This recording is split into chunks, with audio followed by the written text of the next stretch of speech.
If you don't deny it, we will. Okay, I want to welcome everybody to tonight's Long Island Band of Brothers. Our speaker tonight is Dr. Jack Bourla. He is the current president of Sherman College of Chiropractic, graduate of Palmer West, and in practice for over 25 years out in California. Uh, he stepped up to take over from Dr. Eddie Cordero, and I've watched what Sherman has become under Eddie and Jack's tutelage and what they're doing. And I can't say how proud I am to be a regent of Sherman. So, Jack, I'm going to basically bring up that thing that you sent me, and the floor is yours, my friend. Thank you so much. First of all, Johnny, thank you so much for being a regent. We are one of the few chiropractic colleges left who I believe really do protect the sacred trust, and we guard it well, and we do that every single day. And so when we have people who step up to become regents and show their support, either their time, treasures, or talents, it's just a huge compliment to not only Sherman College, but to chiropractic. And my belief is this: Sherman College is only in place to serve chiropractic. And so we have a commitment from our staff, our faculty, and our students that we are going to make Tom and Betty Gilardi very proud, because what they did to get this school up and running is just a little bit short of a miracle.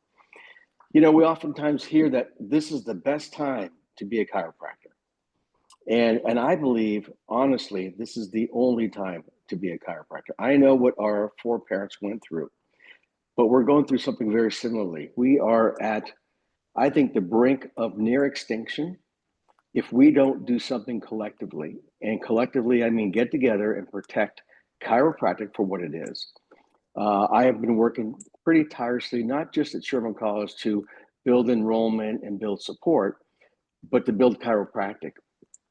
And we are under, you may have heard of this guy named Matt McCoy. And Matt McCoy is, if you look under nutcase in the dictionary, you're going to see a picture of him. He is a nutcase. He is as driven a man as I've ever met. I communicate with him very often, and I do so because I always learn something from him. But what he has stood for and continues to stand for is the purity of chiropractic. And I believe everybody on this call believes the same thing, otherwise you probably wouldn't be on this call. But we have been under attack by what Matt has been. Well, Matt didn't coin this term. This term was coined, and Matt has adopted it, a cartel.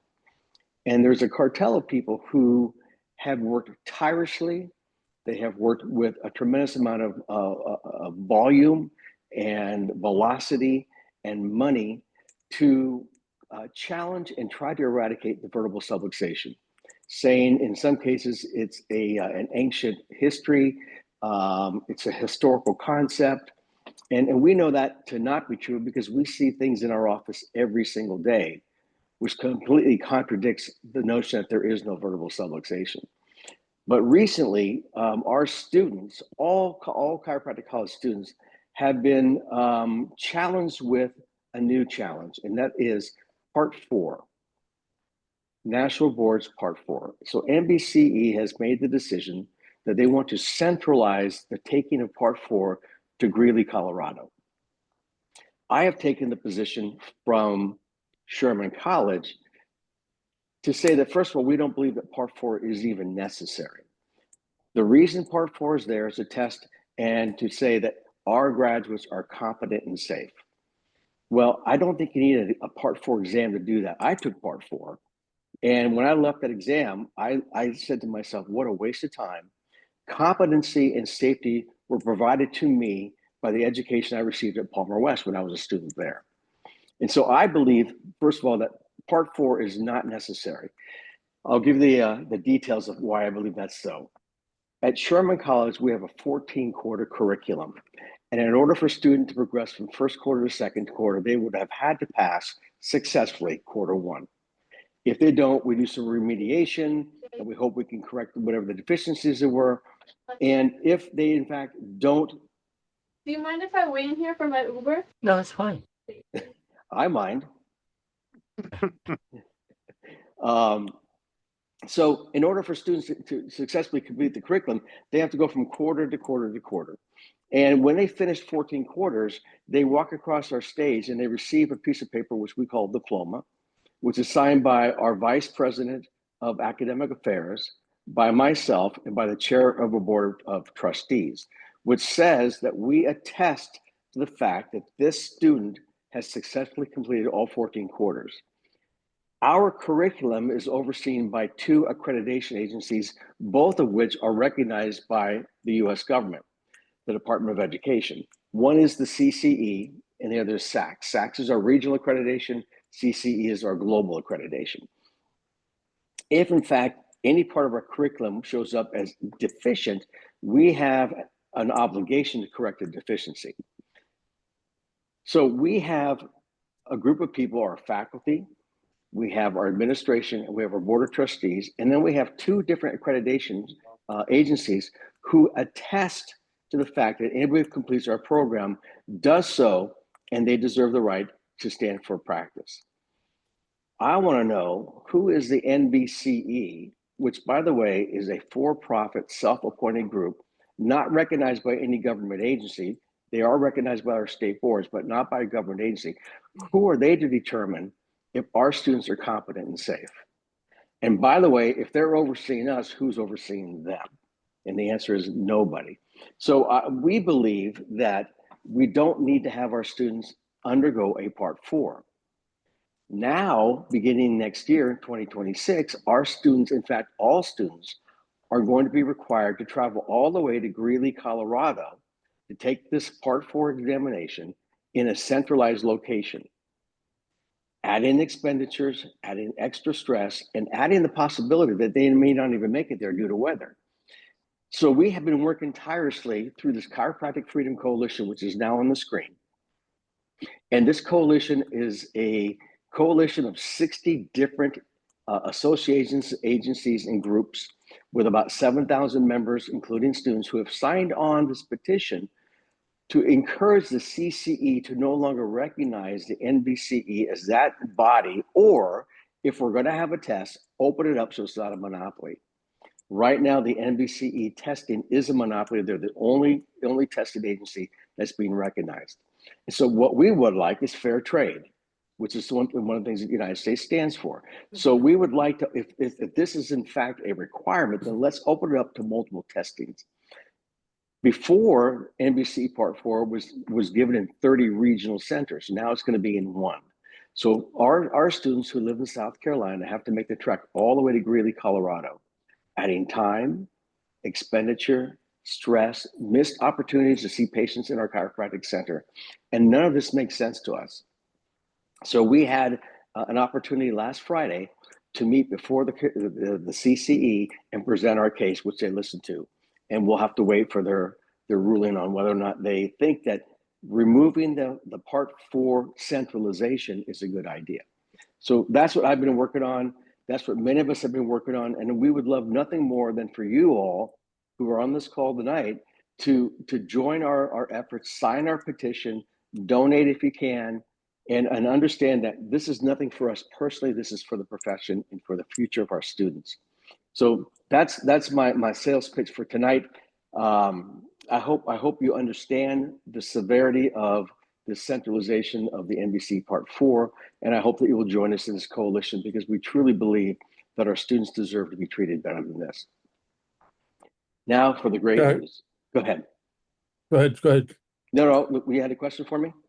No. You were there with Brian McCauley and all them last Friday, right? The Thursday and Friday? Well, Brian, I was not there because it was my wife's 50th birthday. So had I been there, I would be divorced right now looking for an attorney. But we did have a representative. We had a faculty member, we had a student, and then we had a member of the coalition who was kind of acting as the legal person. He's following legalities very closely. They testified in front of the CCE. This was apart from any discussion that had to do with Life University, and I'm waiting impatiently to hear that, the outcome of that. I don't know if you know it, but the last thing we need is for Life University to lose its accreditation. That would be a horrific thing to happen. I guess my question was, they just had to submit to Part 56 where they're going to basically, you got to pass Part 4 to graduate from Life. Sherman's not following that process, right? Yeah, no, we're not following that process, but Life University, because of their probationary status, has looked at what their options are. And one of the things they propose is that in their curriculum, they're going to require all students to pass all 4 parts and PT before they're allowed to graduate. We're not taking that position. Fortunately for us, we have a very high pass rate for all parts, 1, 2, 3, 4, and PT. So we're not in the position that Life University currently is. But I'm going to have brunch with Brian McCauley on Sunday and find out exactly where his thoughts are and how we can support him. Because again, Life University being the largest chiropractic college in the world, we can't afford to lose them. That would be a huge detriment to the profession. So we're waiting impatiently for the results of, hi, Patty Cosmelli. We're waiting for the results of their CCE's consideration of Life University's proposal. Super. Does that help, John? That helps quite a bit. Thank you. You're Jack, welcome. I had a general question. I don't know why I never thought of this before or thought to ask it, but who makes up the CCE? Where do these people come from? How do they get appointed? There's a board, and they present themselves to the board. They are overseen by the Department of Education. So they receive their ability to be an accrediting agency from the Department of Education. Now, here's the interesting thing. With the new administration in the White House, all kinds of things are being thrown up in the air. Like the whole accreditation is being challenged. And they want to open up to many different accreditation agencies. I don't know if you've heard, but there's a new One Big Beautiful Bill Act in which there will be a limitation on how much money students can be loaned from the federal government. And currently, because we are a professional program like medicine and physical therapy, we have a $200,000 cap. That includes undergraduate work.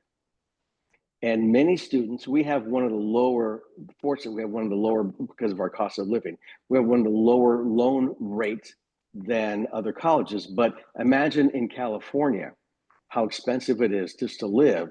And these students are having to take big loans. Now they're being limited to 200,000, less whatever they've already borrowed for their undergraduate. So they're going to have to get private loans. And we don't know exactly what that means. We had a meeting today to try to decipher the details of what this is going to do to education.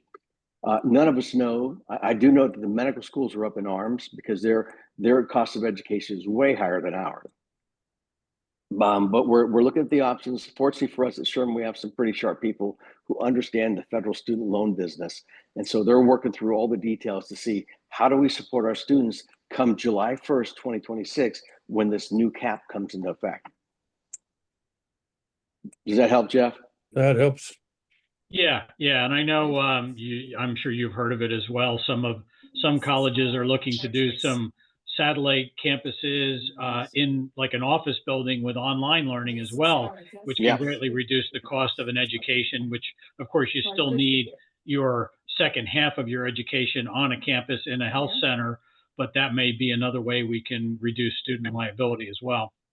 For sure. So, we're looking at those options. We're looking at how much can we do remotely, how much can we do online. I have a crazy idea, which I won't share with you tonight, but it's to completely deconstruct the chiropractic education and reconstruct it into something which I think is a little bit more chiropractic in nature. If you look at the history of chiropractic education, when D.D. Palmer opened up, he had a 3-month program. And that 3-month program then grew to 9 months, and then it grew to 18 months, and then it grew to 36 months. If you look at chiropractic, I'll kind of tip my hand a little bit. But if you look at chiropractic, do we really need to have biochemistry, microbiology, dermatology, obstetrics and gynecology, or should we make that a prerequisite to even getting into our college? And then once you have those prerequisites, then we can get into the philosophy, the science and art of chiropractic and focus on how does a doctor of chiropractic, how does one communicate with a patient, practice member, client, whatever you call them, to assess their nerve system and determine, is there a vertebral subluxation, which is altering the communication between brain and body and back? If we spent 18 to 24 months focused on that, we would turn out some really, really qualified chiropractors who would have already come with the basic science knowledge, which I believe they should have. When I was in chiropractic college and I took all these courses, I said, I've already taken these. Why am I taking them again? So there are some people in our profession who are looking very critically at the education process, and how can we shorten it, make it more affordable, and produce a lot more chiropractors? Because as you know, there are not enough chiropractors on this planet to service 8.3 billion people. You know, it's interesting, Jack, you brought that up because the meta competencies that are in the CCE, when you read them, it changed this from being a portal of entry provider to basically a primary care physician.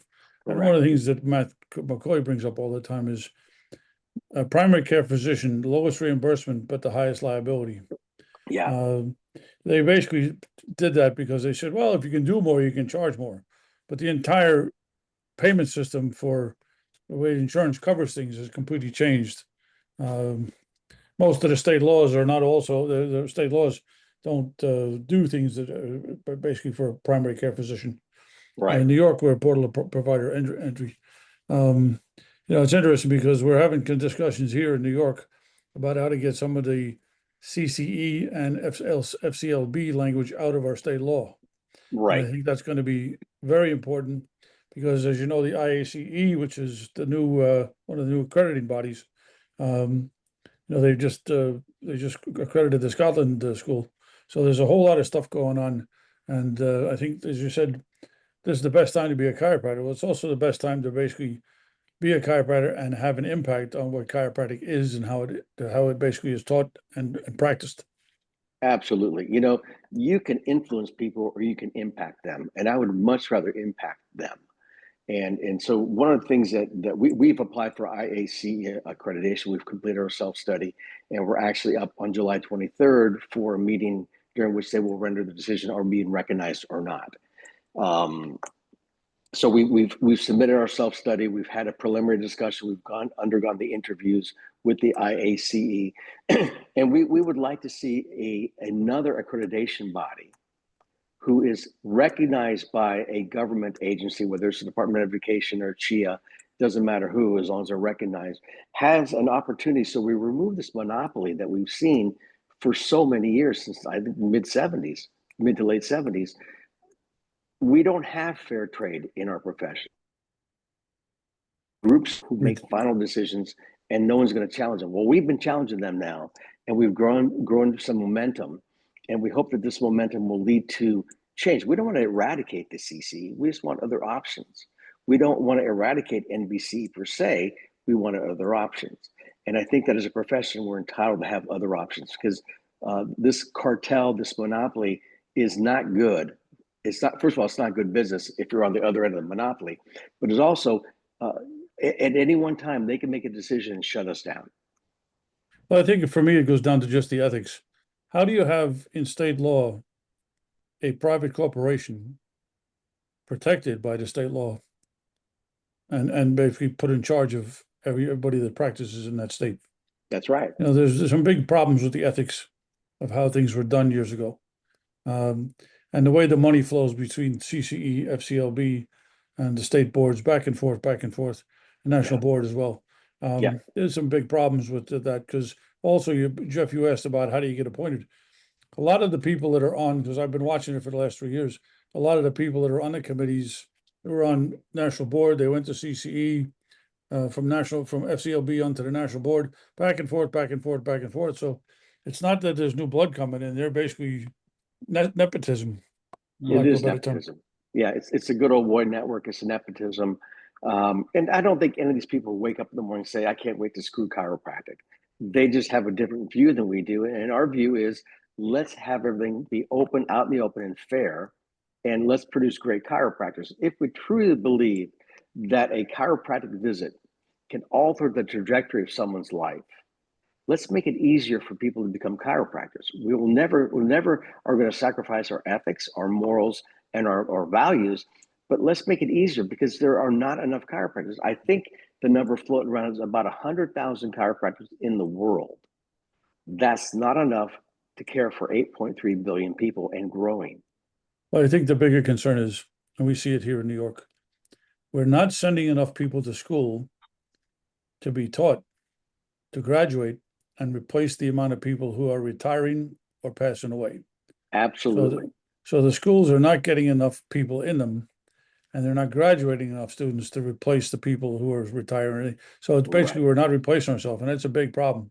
It's a huge problem. And so, John, I've I, encouraged our students, as you start getting down to your graduation date, you have to begin to thinking, how am I going to replace myself?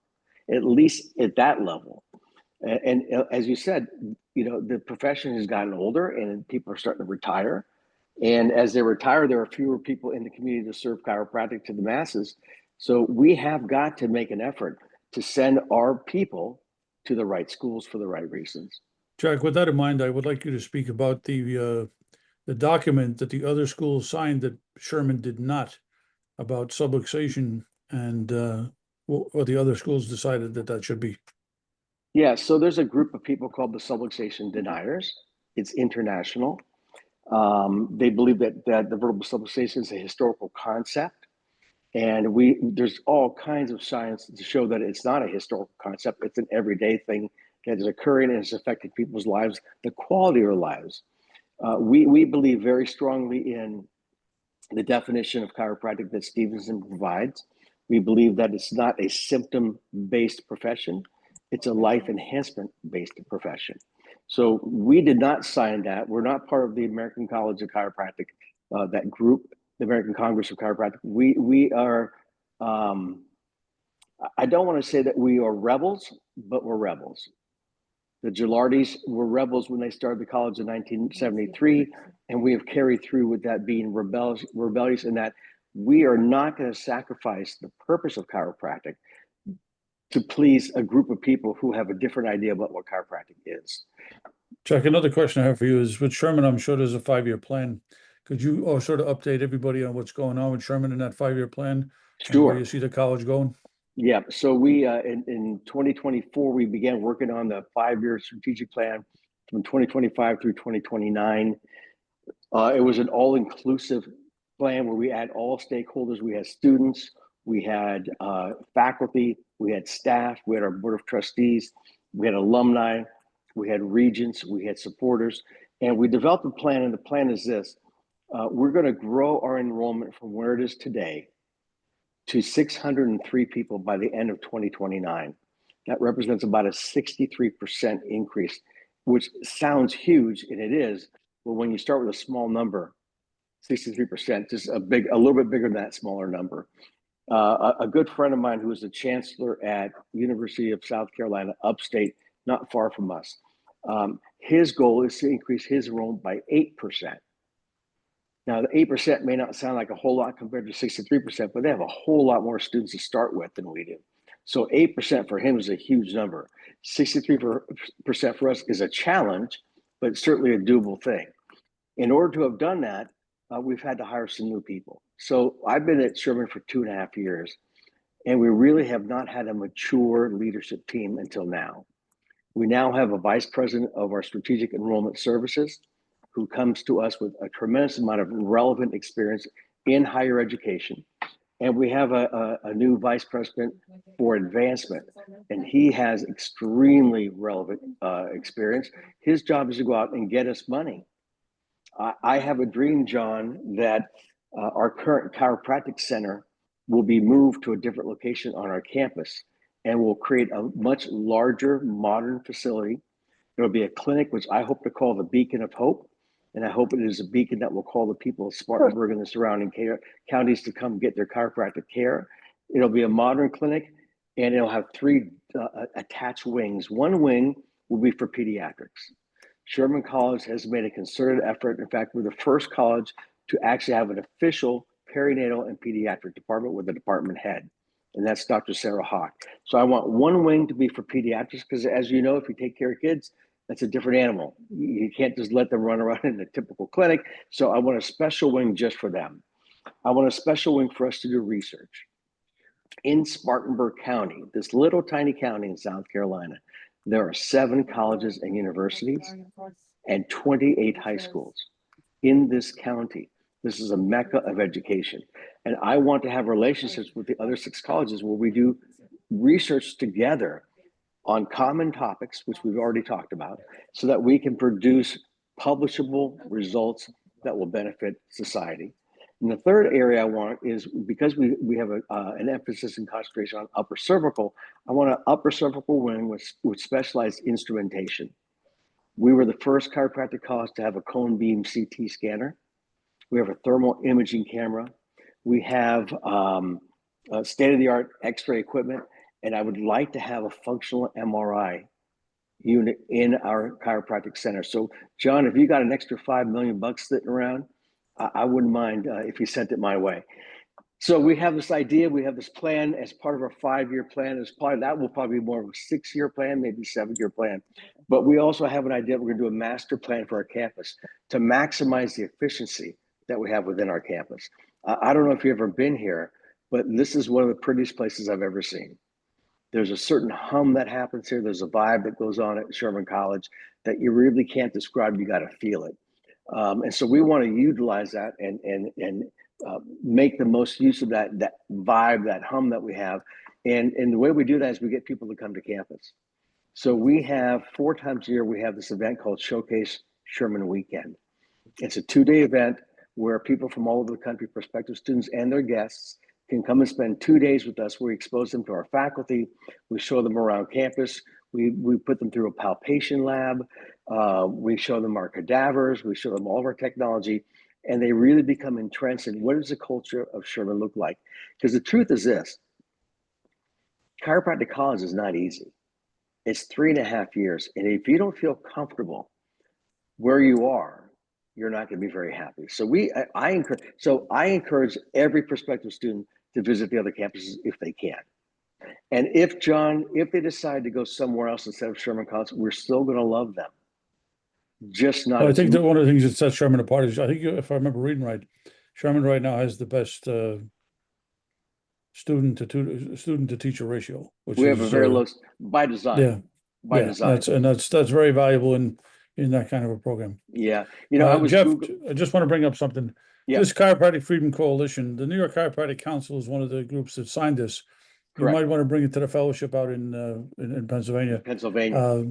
We need the state organizations to sign on this as well. So yeah, we currently have 60 signed organizations, and like I said, about 7,000 people. That includes students. If you think about the NBCE Part 4, none of us are affected by it. We've already done that. We're already licensed, and we're doing our work. But it's the students, and so we have rallied our students to take an active participatory role in their destiny. And do they really want to go to Greeley, Colorado? No, they don't. Well, then if they don't want to, they better let someone know that they don't want to. So we're asking the CCE to put pressure on the NBCE to hold off until they do the studies, which we've yet to see the results of the studies. How do we know this is going to be a better way to test? How do we know the results are a better indication of competency and safety? Until you show me the results, I'm not going to trust you just because you're a nice person. Too many lives are at stake here for that.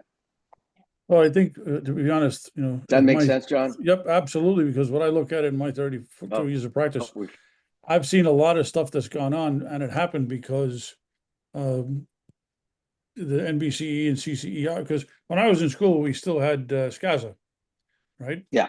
And when I was in school, they thought, you have to write letters. It can only be one accrediting agency. And there was enough students wrote letters against SCASA that the U.S. Department of Education basically canceled them. Right. Bottom line is that CCE and NBC, they've gotten away with it because people have not been paying attention. And I think that what Matt McCoy has been instrumental on is shining a light on everything that they're doing. Yeah, so absolutely. And honestly, he works tirelessly on all kinds of issues. But what he wants the best for the students. Yep. At Sherman College, the last thing we want to do is increase tuition, which we've had to do from time to time. Matt has always been on the side of let's not increase tuition. Let's find other ways, which is why we're so excited that we have this new vice president for advancement who's looking for other ways, looking for people to provide scholarships for our students so that we can either keep the tuition where it is or even lower it to the extent that we can. I can't thank you for coming on tonight. It's so important what you had to share tonight, and people need to be aware of what Sherman is doing and what sets it apart. Thank you. As I said, I'm a regent. I'm also a Roar doctor. The bottom line is everything that Sherman's doing, it has to be supported as much as possible from the profession. Absolutely. I don't want to take up too much from Jack tonight, so anybody has any questions for Jack, any statements, any at all you want to bring up, please take the opportunity to unmute yourself and talk to Jack now. Jack, could I ask a question? Am I unmuted? Hi, Brian. Yeah, Brian, go ahead. Hi. First of all, thank you for being a lighthouse for chiropractic and for weathering the storm. I'm sure it's not easy. It's probably incredibly frustrating, and I'm sure you get a lot of arrows flung at you. Yeah. But are the other chiropractic presidents of the other colleges, other than Life, the non-philosophical colleges, do they support what you're saying? Do they support this motion to curb NBCE? They've been silent, unfortunately, and I can't speak for them. I can only speak for the results that I see. Yeah. We've not seen them say anything yet. I've written a letter to the NBCE publicly. I've written a letter publicly to the CCE, which was resubmitted last Friday again. I feel very strongly that in order for this profession to maintain chiropractic, we've got to take some pretty serious steps forward, and I believe that we've done that. Wow, amazing. All Yeah. right, thank you. You're welcome. Anyone else? Yeah, Jack, if you want to talk privately offline sometime, I'd be happy to have a brief conversation with you. But the fellowship was a member at one time, and you may know a little bit about the story, which I won't go into detail here. But Matt kind of pushed everything aside because of some comments I made, and we'd be happy to be a part of it. But apparently there was some behind the scenes stuff that didn't sit well with them. It wasn't malicious by any means. It was setting a story straight. And if you want to discuss it further, get us back on board, we'd be happy to be on with you.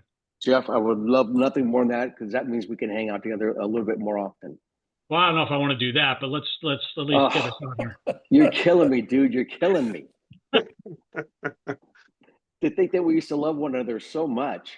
We still do, but it's, I mean, there's so many people that love you. You got to spread it. Oh, geez. Yeah, like gonorrhea. I get it. Okay, go ahead. Anybody else? I hope because Millie's not on anymore. Hi, Jack. It's Tony Ann. I know you can't really see my face, but thank you so much for always showing up and doing everything to preserve and save chiropractic and make it even better than the way that we all see it inside and the way that we want to see it in the world.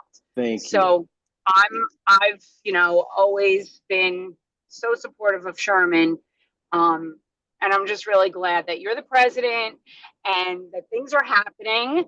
And it is really exciting. And I just hope that we can just get rid of this whole thing, this mess, so that we can just have chiropractic and all these students to be like free to practice. It's crazy how they just want to tie their hands up, because the vision that you have, that we have collectively, is just so much bigger. So we just got to bust the walls down and get the shit done. Absolutely. And you know what, Tony Ann, I have got great news for you. You ready? I'm ready. I get to see you guys this weekend. Oh, good.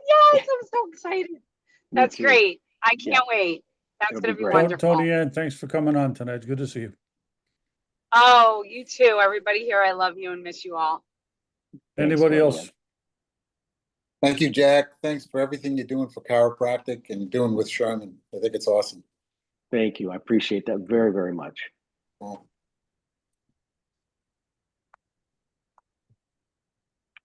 Tony, you look like you got to say something. No, I was just looking at handsome there. Thank you for coming on, Jack. Hi, Tony. How are you, brother? Never better, thanks. Hope that all is well, and thank you for always putting that face in the middle of the picture, bro. It's not the easiest thing to do. You take a lot of heat for some of the stances you take, but they're necessary. There's no bigger time for it. Yeah. I know my partner has his eyes and his head in the right place all the time. He doesn't make too many friends doing it, but you have to appreciate the fact that he's solid and he's cemented in. And, there's nothing swaying him from what he sees and what needs to be done. So the appreciation for him, I thank you for that, because he doesn't get enough of it because of that persona he has to hold when he's trying to deal with both sides of the game. It's not an Yeah. easy thing to do. It's not. And he sacrifices a lot more than many of us realize. Yeah. Oh, yeah. I know Matt for 40 years. Yeah. Me and him were SIs together at Life, so we've been together a long time, and I definitely know where his direction is. It's tough though. It's tough to do what he does, and to keep the perspective, and to also make people realize that this isn't personal. But I think sometimes they make it personal for him. So Sure. at this point, it has to be personal. So we have to move together. We have to find a way to bring us all together, even if we disagree. Because the bottom line is chiropractic suffering, and the PTs have just stepped into the game. And so, now they're doctors of physical therapy, and they are manipulating. And that's one of the things I'm investigating right now locally with a couple of the PTs I know, just to see where their heads at and how they're being educated, what they're doing, from if they have no philosophical concepts of anything. It is where is the area that hurts? Let me evaluate that with whatever else the musculoskeletal aspect of it is.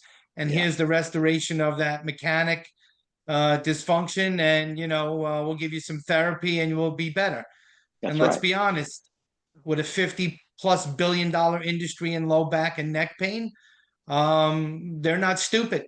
And we have to sometimes look at that and find the biggest thing that challenges our profession is the fact that we can't separate the therapeutic model from the subluxation salutogenic model. And people don't understand that. You don't have enough time to educate them. And so we have to do a better job as a profession to get the information out. If I can see, a massage therapy commercial on national television, how come I can't see a chiropractic one? The public hasn't even been introduced to the profession, if you really think about it. That's Tony, true. I'm going to make it even more crazy for you. The massage therapists in Florida are manipulating as well. Yeah. I had a discussion the other day with Stephen Franson and Peter Camiello, two just wonderful guys who are with the Remarkable Practice. And we're talking about the coalition. And I said to them, I said, I don't know a single chiropractor who woke up one day and said, I can't wait to get into chiropractic politics. And if you did, you should probably have your head examined, because it's the last thing you probably want to do. But I do know that there are some people who are very passionate about the preservation of chiropractic as it was intended to be delivered. And it's those people, including you guys on the line and myself, who have said, we're not going to let this profession be bastardized. We're not going to reduce to a mechanistic profession, because we have seen in our offices, we have seen in our own lives being changed. I don't believe that we save lives. I believe that's a much higher power, but I do believe that we can change a life and then let that higher power do its work. But I think that if we are really committed to the preservation of chiropractic as a pure, unmixed, unadulterated, unsullied profession, which we have called the sacred trust, we have been admonished by D.D. Palmer and B.J. Palmer to keep it that way. If you can own that, I truly believe that we stand a chance to keep chiropractic as pure as it can be, and really see this planet become more loving, more peaceful, more accepting, because I believe that's what it was intended to do. I don't think God makes mistakes. I think we do as human beings. And so I would like to let that purity flow through us, through our hands, through our hearts, and through our minds into the people that we're blessed to serve, and begin to change them so they can go ahead and change their communities. I know it sounds like a big idea, but I believe we can do it. Yeah. Jack, thank you for inspiring. Thank you for sharing. I really Thank you, appreciate you Jack. coming on tonight. You're welcome. It's a great I want to pleasure. wish everybody a really good night. See you in 2 weeks. Dr. Look Paula forward to it. Hedgelund is our next speaker. Awesome. And enjoy the rest of the week. Thank you so much. Thanks, everyone. Thanks, Thank Jack. you. Thanks, Thank you, John. Jack. Thank you, John. Thank you all. I appreciate your time. Thank you. Thank you. No, Good thanks. night. Appreciate you. Good night. Take care, folks. Thank you, Jack. Thank you. Good night. Good night.